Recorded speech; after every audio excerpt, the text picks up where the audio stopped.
One. Your dad is an imam in your local mosque. His brother, your uncle, is an Hamas member of the Gaza Council. You work for Hamas at the Department of Labor as a spokesperson, and you also write articles for Al Jazeera, the Palestinian Chronicles, about how bad life for Gazans is. Oh, and by the way, you are holding at home captive three victims of a kidnapping on behalf of Hamas. You deserve your 72 virgins. Welcome to the reality show, day 256 of the war in Israel. Today, we've titled the episode, It Takes a Village to Hide a Hostage, because it's not just about the families that contain the hostages and fed them and kept them captive. It's also about all of those in the near vicinity who are claiming absolute ignorance that they existed there.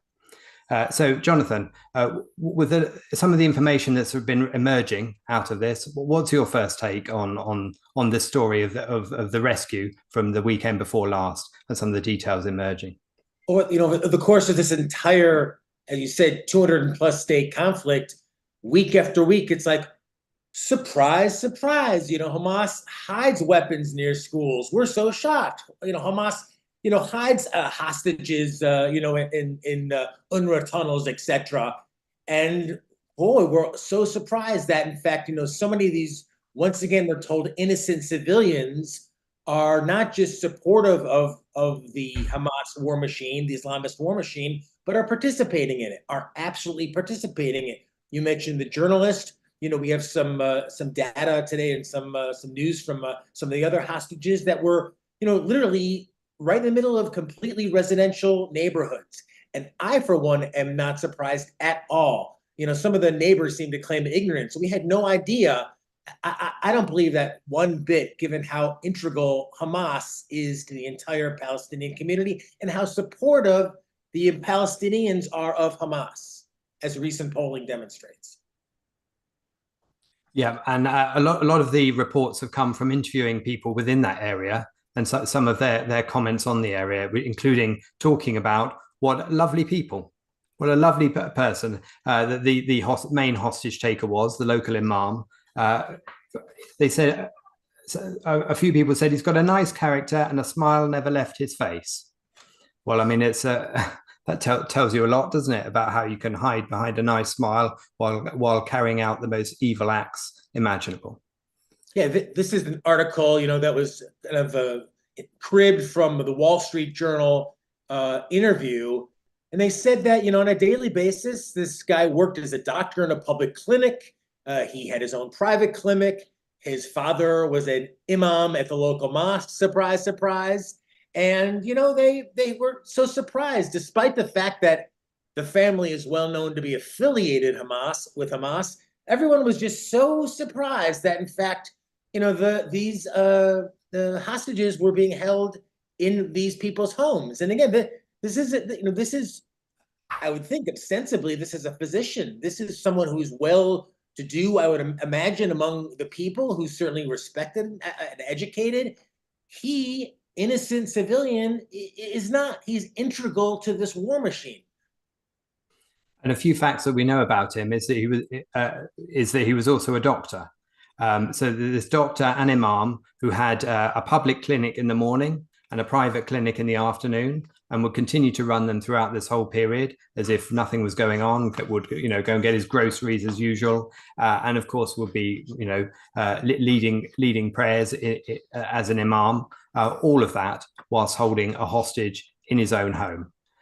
So I mean, the separation that people falsely make all the time between religion and what's motivating people in Gaza and what they're doing is clearly laid bare by these facts.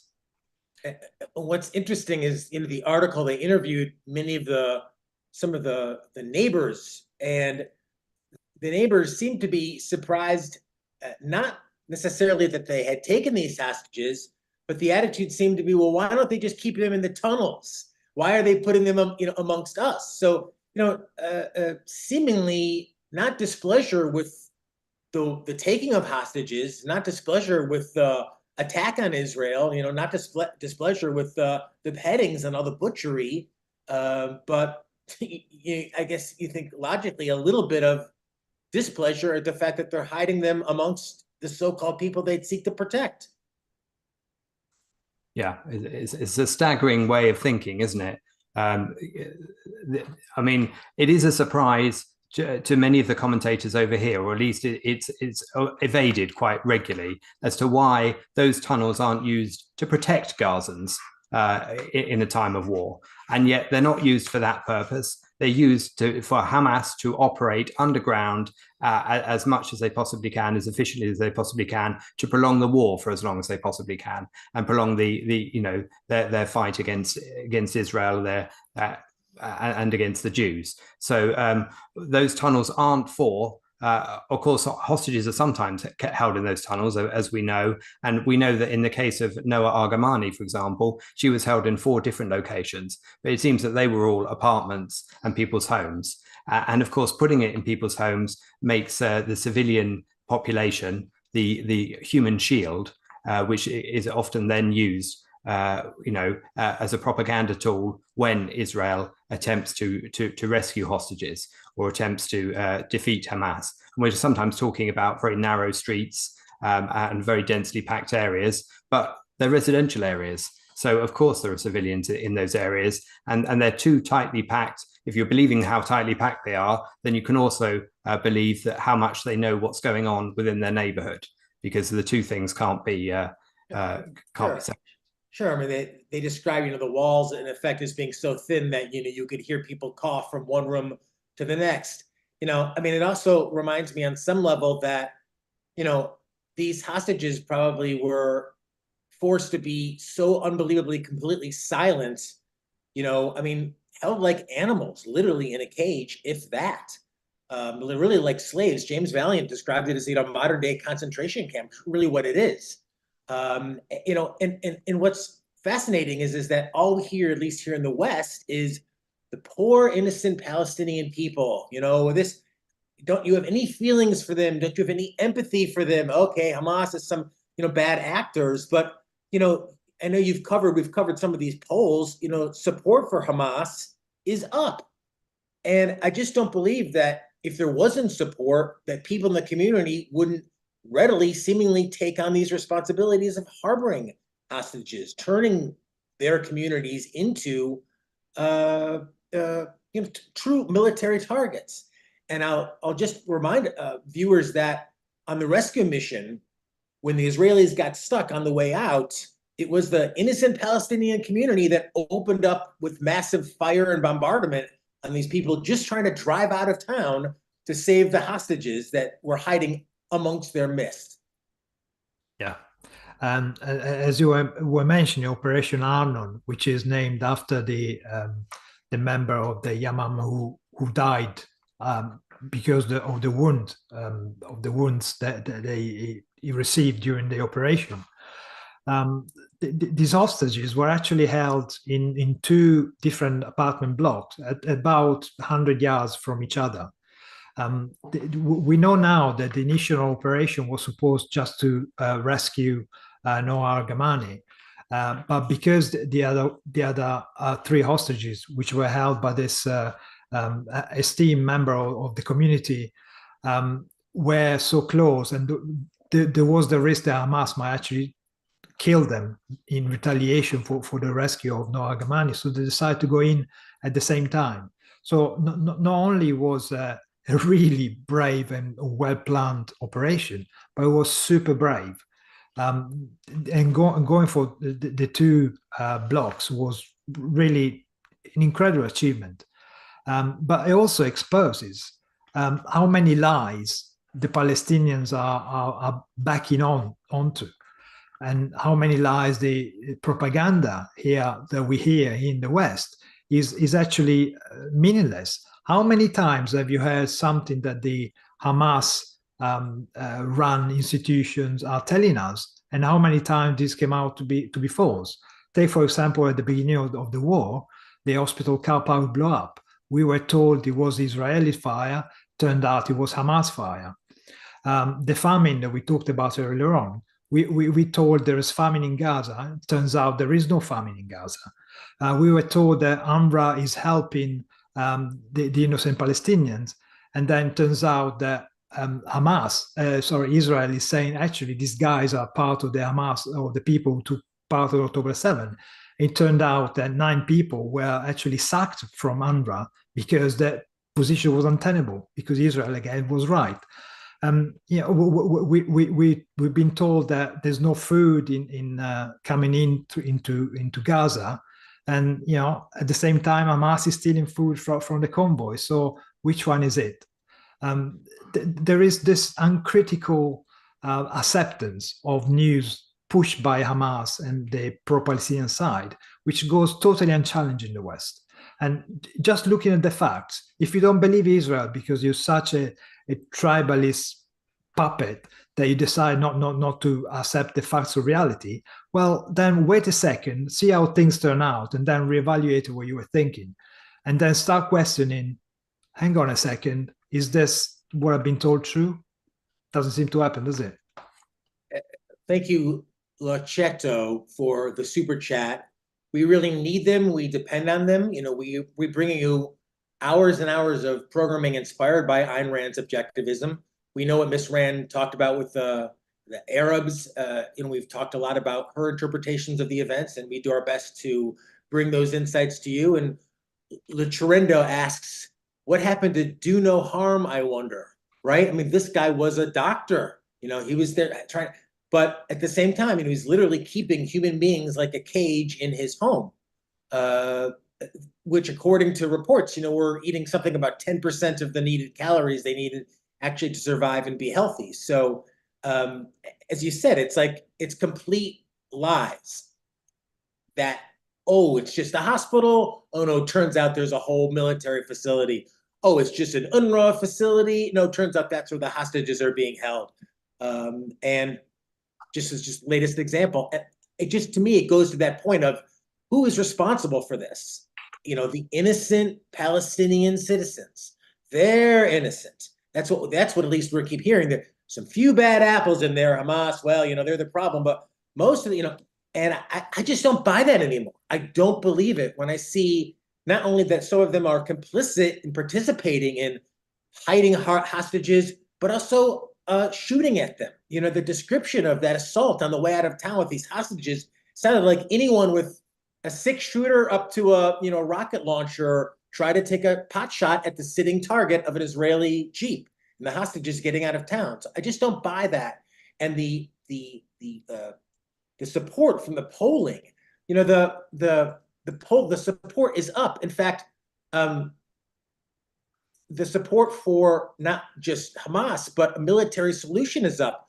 Armed struggle is considered by a little over half of Palestinians to be the preferred option to end Israeli rule and establish a Palestinian state. So it seems like most Palestinians, in fact, the majority, are on board with this. They're down with this. And so I don't see them as innocent victims at all. Yeah. In fact, that particular poll finds that the people in the West Bank are getting more radicalized. They are rejecting Fatah, which is, it's a terrorist organization, but it's too nice. So they want something more like Hamas. They're supporting Hamas more than Fatah because they're getting more and more violent. And of course, they're getting their news from Al Jazeera in the West Bank, so that as well as in Gaza itself, and that's what's also increasing the support for Hamas within the West Bank. And of course, in the West Bank, they're not experiencing any of the repercussions of October the 7th that the Gazans are. Even if we would argue that it's not sufficient to bring forward the end of this war through total victory. I think some of the things that have emerged, I think, are interesting, including it seemed to be common knowledge in Nuseirat that this family, the Al Jamals, who are holding the 3 male hostages, had ties to Hamas. Now, often we seem to be led to the impression that Gazans wander around completely bewildered and unsure who is Hamas and who isn't, and therefore they couldn't possibly shock them or give the Israelis enough information to work out where they are in order to end this war and make their lives safer. But of course, that's patently untrue. And the journalist, if we want to call him that, he wrote an article for the Palestinian Chronicle literally days before the hostages were released, talking about the Gazans being displaced by war.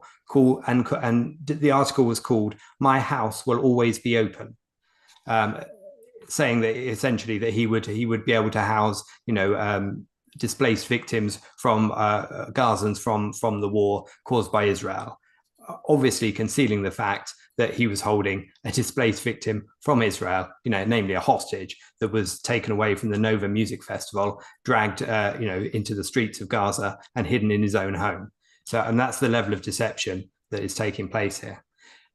Right. So how are we? What is there any indication that the Palestinian people want peace? Is there any indication of that? Majority of them, when queried, want violent resistance, and we have, we've pointed out, so many examples of civilians actively participating and harboring hostages, brandishing weapons. So where is the innocent Palestinians that want to return the hostages and establish individual rights and respect for borders and law? Yeah, and you can probably imagine that the Wall Street Journal, who did this the series of interviews, probably went and asked the dumbest people in Nusrat, because, to be honest, I mean, this Ahmad guy, this Al Jamal, the father, was an imam, so he had access to the mosque, and we know that Hamas puts weapons, hides them where? In mosques, puts mortars in mosques. Over and over again, they've been found there, and that's why Israel is hitting schools, mosques, and UNRWA facilities, because that's where the innocent Palestinians hide their Hamas weapons, because they work for Hamas, because they are Hamas. I mean, it doesn't take a genius to work that one out. And again, this is a doctor. This is a major member of the community. He's somebody who's always out there. He's somebody who's also an imam, and his brother, as I said earlier on, his brother was a member was a lawmaker for Hamas in Gaza itself. So are we really thinking that nobody knew that these guys with links to Hamas were working for Hamas? I mean, is that even a surprise? To me, carry on. Just because, yeah, I mean, it's kept up with, financial support and intellectual and spiritual support. They're providing the intellectual and spiritual support that armed and, anyone armed needs to go on. The people are behind you, and they are. It's like arguing that the people in Sicily or in Little Italy didn't know where Al Capone was hiding his stuff. I didn't know who was part of the gang. I mean, the mafia exists in southern Italy because it's protected by every single person who lives in the same village with the bosses and the gang members. They help them, if anything else, by not telling anyone who they are and where they hide. And this is the same thing in Gaza. It is such a small community. People like to point out how dense the population is in Gaza. Are you really telling me that you don't realize somebody is hiding hostages next door to your flat? Are you really telling me that you don't know the connection of these people? And are you really telling me that you're not trying to war for Hamas in order to gain access to more food, more money? That's the natural thing. That's the nature of the corrupt society that Israel is fighting against.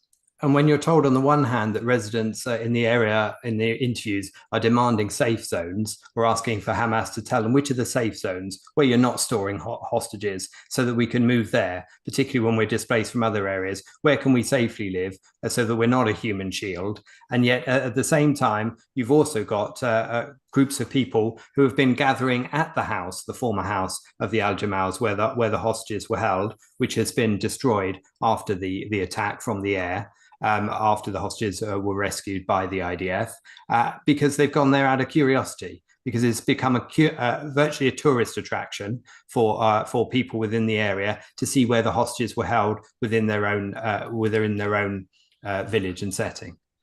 Well, I mean, my hope is that, and I was glad to see that.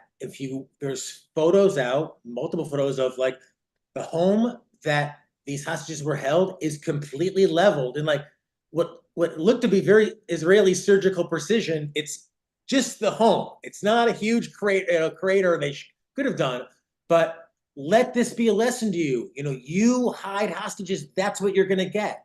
You're going to get your lives taken, your property taken. It seems to me that's the lesson that the public needs to learn. We need to renounce this. We need to renounce this approach. Philosophy is not working. My children are dying. My property is getting blown up. My life is, and we need to make a philosophical change. And judging by the polls, they're balls to the wall. Ryan Crabtree, thank you. Very generous contribution. Ryan says, keep up the good work. Thank you for your work. Thank you, Ryan. Thank you, Marco and Richard, for you guys are such great voices on this and consistent, moral. So I learn a lot from being on with you, and I know Ryan does.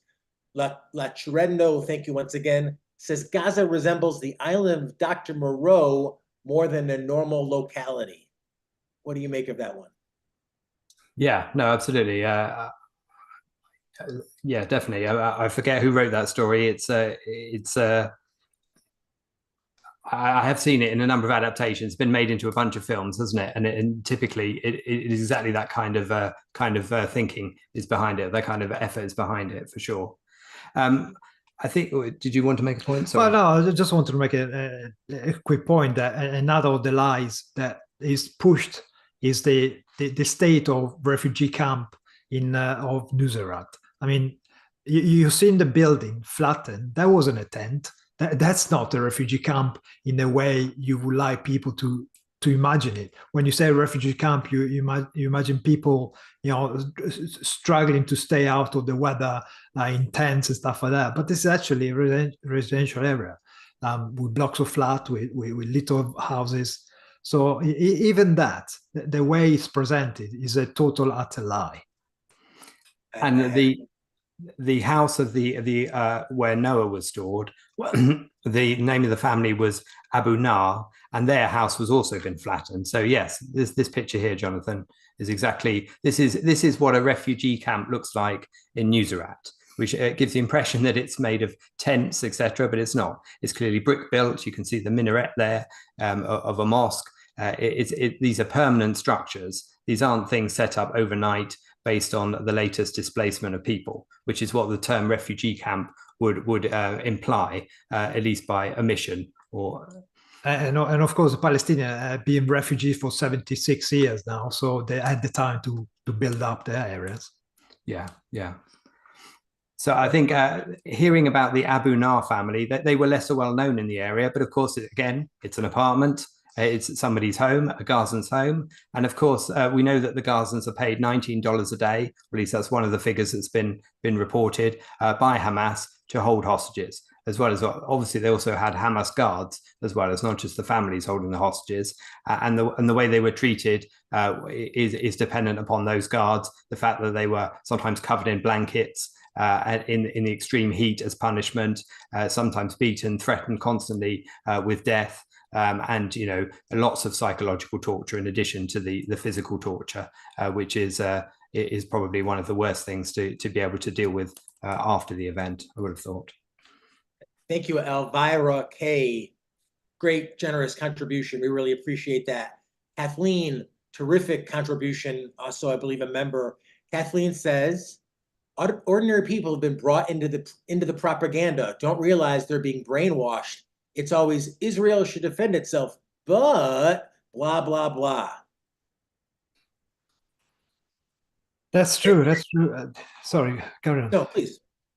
No, it's the same old story, isn't it? You kind of see these things happen, but you never try and understand what's the motivation behind, what's the cause of these things you see.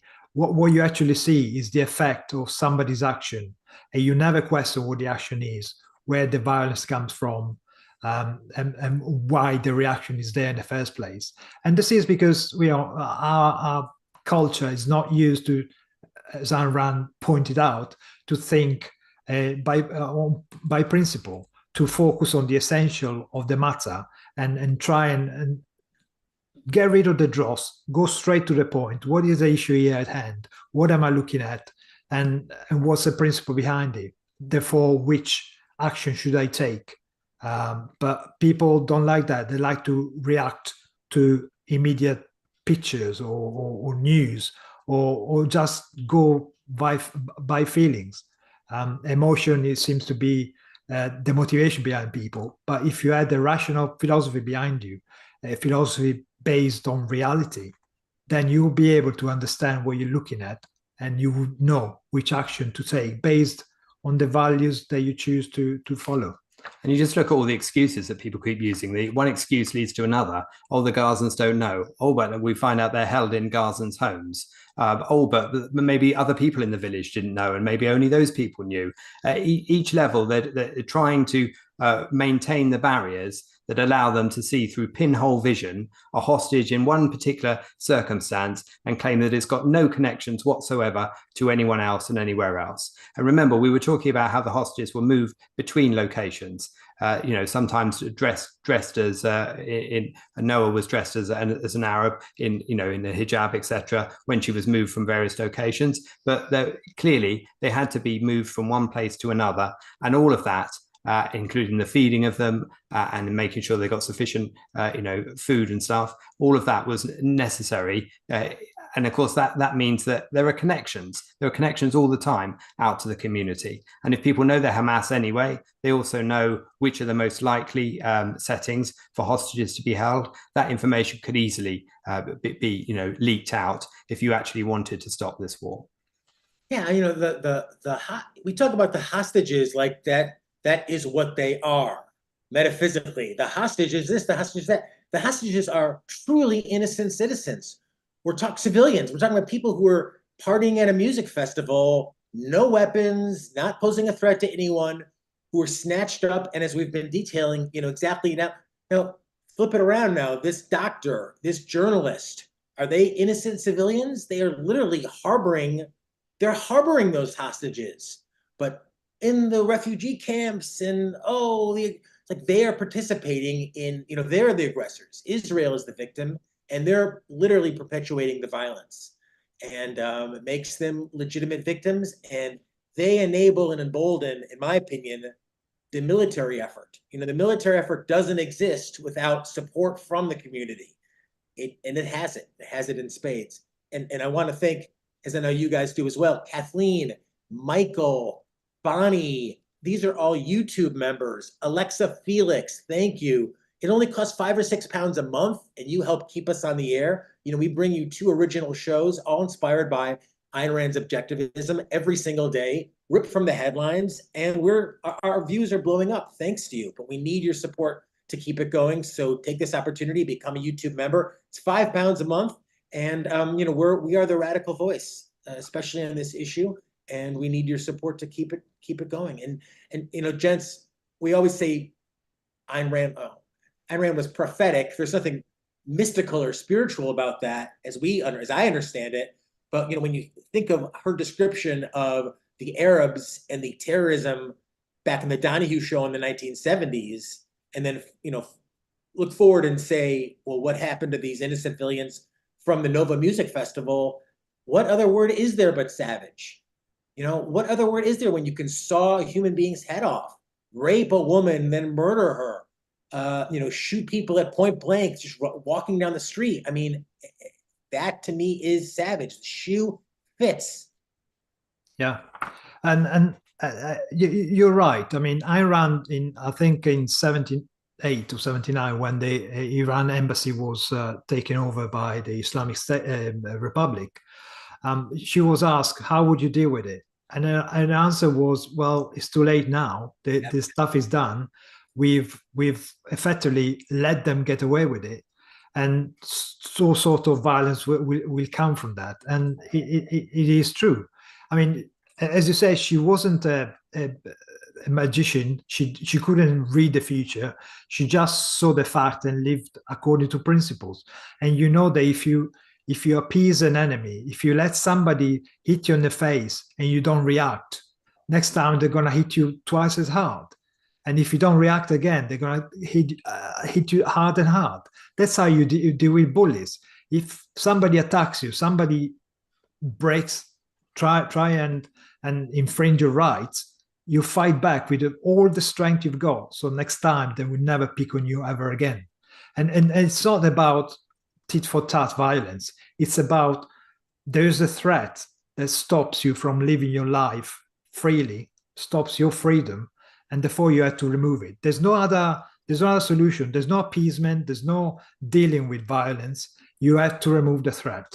And if we didn't remove the threat in the 70s, we didn't remove the threat when the Arabs took over all the oil and the facilities in the Middle East in the first place, they did more and more. Every time they take a bit more, And what do? What does the West do? Appeases and let them get away with it. And it's going to be worse and worse and worse unless we start saying stop. Self-esteem should come out to the West, and we should start saying stop. We are the civilized world. You are the medieval dictators, theocrats. You either change or you're going to have to live with the consequences. But we don't. And to those who say it can never happen, I mean, we weren't alive, but the Japanese went from kamikaze pilots to productive, rational, Western, modern, successful, civilized people in not too many years. My God, the horror of World War II is terrible, but it changed the ideas of Japan, and thank God it did. And the same I do believe could happen in the Middle East, but not when a majority of the Palestinians still support, armed resistance, I suppose, which includes, October 7th and all that, follows through. And until those ideas change, my hope is the leveling of these people's houses, the death that Israeli counterstrikes and Israeli strikes are enacting are sending a really clear message. You have to change your philosophical path. There's no future in following these Islamist-fascist ideas. The public are the ones that need to get the message more than anyone else, in my opinion.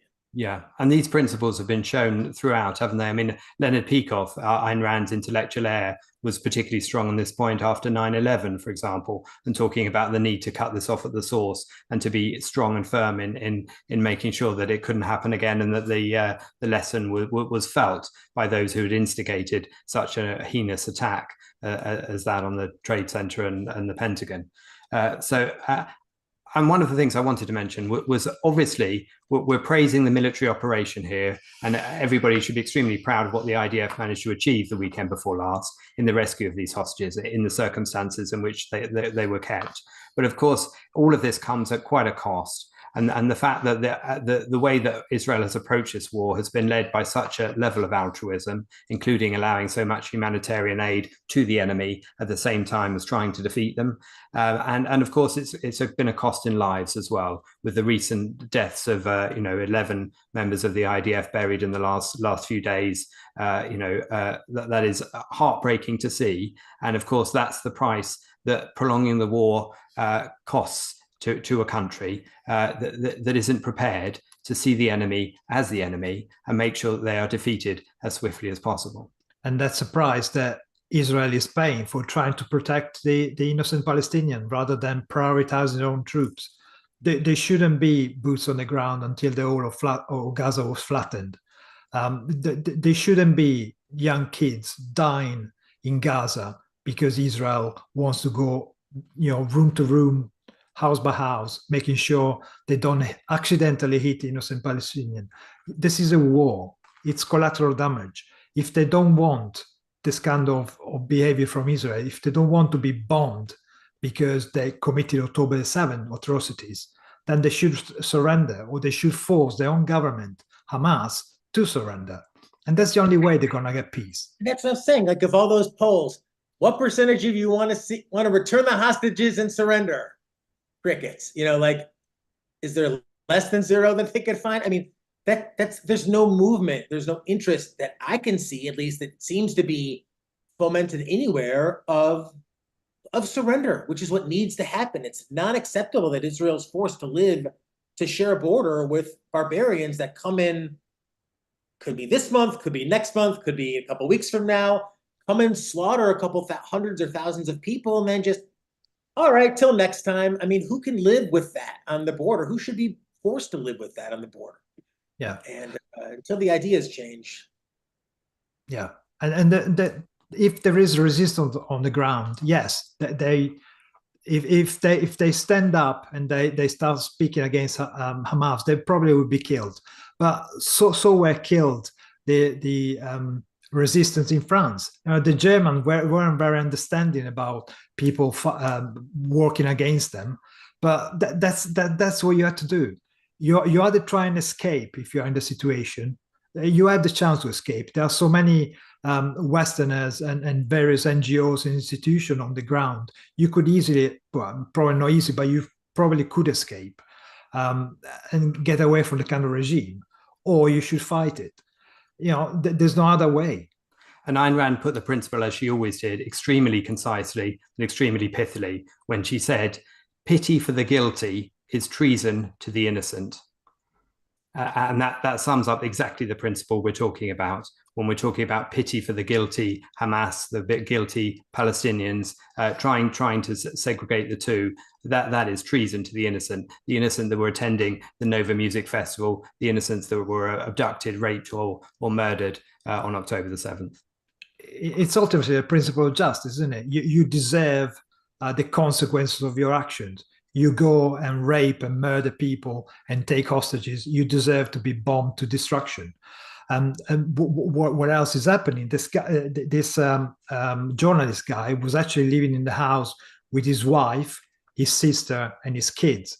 So here again, you can excuse the kids because they're kids, so probably they didn't know any better, they were brainwashed or whatever. But what about the wife and the sister? They were living in this house with hostages, 3 hostages. And, what did they do? They were torturing them. They were making them feeling afraid of being killed at every moment. They were hiding under heavy blankets during a heat wave to punish them for whatever infraction they committed. So you voluntarily put your own family at risk for this ideal that you're fighting for, this ideology that you're fighting for. So yes, you deserve to be sent to into the next life. Yeah, absolutely. Removed from this one for certain. Well, I mean, this notion too of if people really wanted to escape, makes me think of Ayn Rand's story of coming to America. Like Ayn Rand was going to get to America one way or the other, and I'm not a historian, but read a bit about how she got here on a short-term pass. She kind of was able to sneak out, and she knew that she was never coming back, and she never to Russia, and she never did. So they can get out. And again, we draw, it seems, in the West this major distinction between the military and then the civilians. And the civilians are just innocent bystanders. But the Palestinians, over and over again, have demonstrated that they're not innocent bystanders at all. They're participating, financially funding, intellectually funding, logistically funding in a big part of the war effort. And as you said, they all knew that these hostages were being held. It's a very small community. Why not speak out? Why not tweet it? They've all got their phones. Let the world know and make a change. But it seems as if they're particularly, perfectly happy with Hamas, with the attacks on Israel, withholding hostages, forever. Yeah, and talking about the support for Hamas, the so-called journalist was writing for the Palestinian Chronicle, which happens to be a 501c3 exempt company based, I think, in the United States. And just to remind you what this means, from the IRS.gov, the exempt purposes set forth in section 501c3 are charitable, religious, educational, scientific, literally, testing for public safety, fostering national and international amateur sports competition, and preventing cruelty to children or animal. Now, this tax exemption, this non-profit, this charity, is exploiting the West helping entities which are supposed to do something good. And these guys, these Palestinian chronicles, are actually employing Hamas-linked people in order to write propaganda articles. And the West is funding the stuff. All these Palestinian supporters, all these people who rather come on the side of Hamas rather than admitting that Israel is the moral agent in this conflict, they keep using our altruism, are willing to close a blind eye or be the good ones, be those that tolerate things. And they use this weakness to hit us on the head with it and to murder and destroy civilization. And same thing with UNRWA. We covered the whole UNRWA like scandal, which one? But just the latest one of tunnels where hostages were held in UNRWA facilities. But when we say we think we should get rid of the UN and UNRWA, people are like, "Oh, these objectivists, they're so crazy. Are you crazy? What about the poor? What about those in need? That's that altruism people can't escape." But in order to be objective, you've got to look at where the threat comes from and what's facilitating that threat to people in the area and to Israel next door. And of course, that's precisely what we're talking about here. So to extract the term of hospital, school, or from the context is to miss that point entirely. Crusader General has a great super chat. He writes, I'm going to read this verbatim. Palestinians are nothing more than Muslim squatters. The standard process of conquest, invade, squat, mass acre, play victim, repeat. Yeah, and I suspect within that he's had to change a few letters in order to get it past and allow it to be done as a super chat. But we can tell what you mean there, Crusader General. So thank you very much for that. Absolutely. Yeah. I'll just say too, it's like, we've gotten a lot of attention, and I think thankfully we've served it as a great resource for people interested in this terrible ongoing conflict. But we're now moving into July pretty soon. It's like the seasons are changing. Weeks and weeks go by, and to imagine that these people, not only kids, old people, young people, are still being held there in God knows what conditions. God knows how many of them are still alive.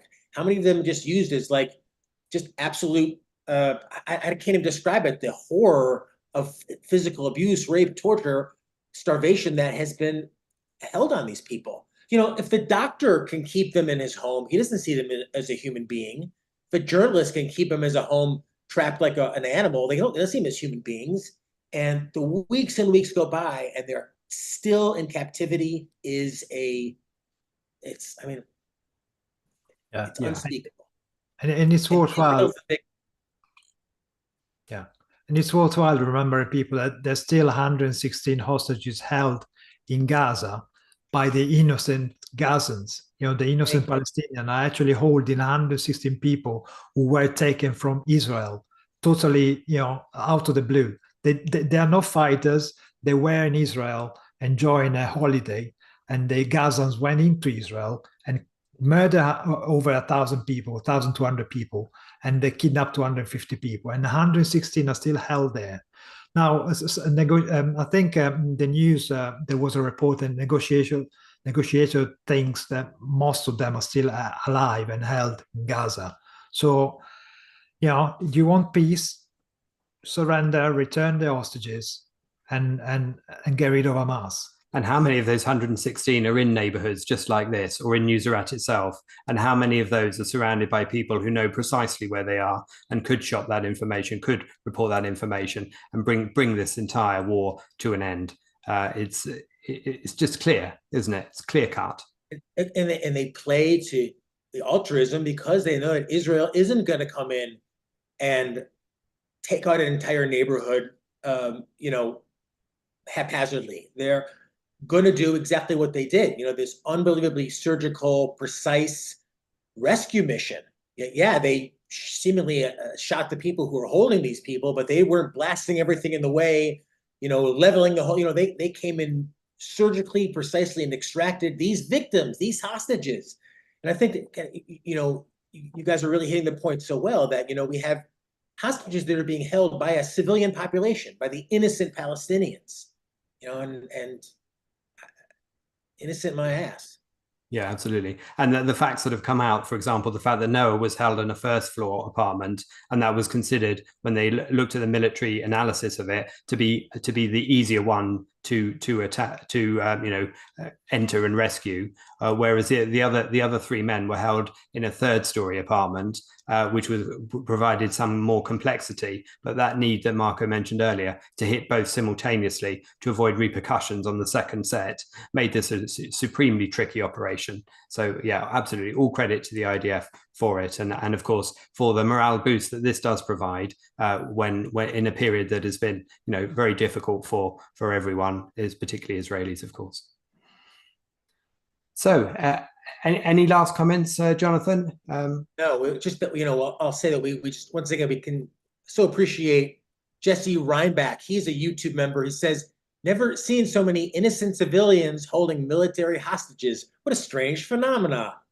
And I think I agree, and he hits the nail exactly on the head of what we've been discussing.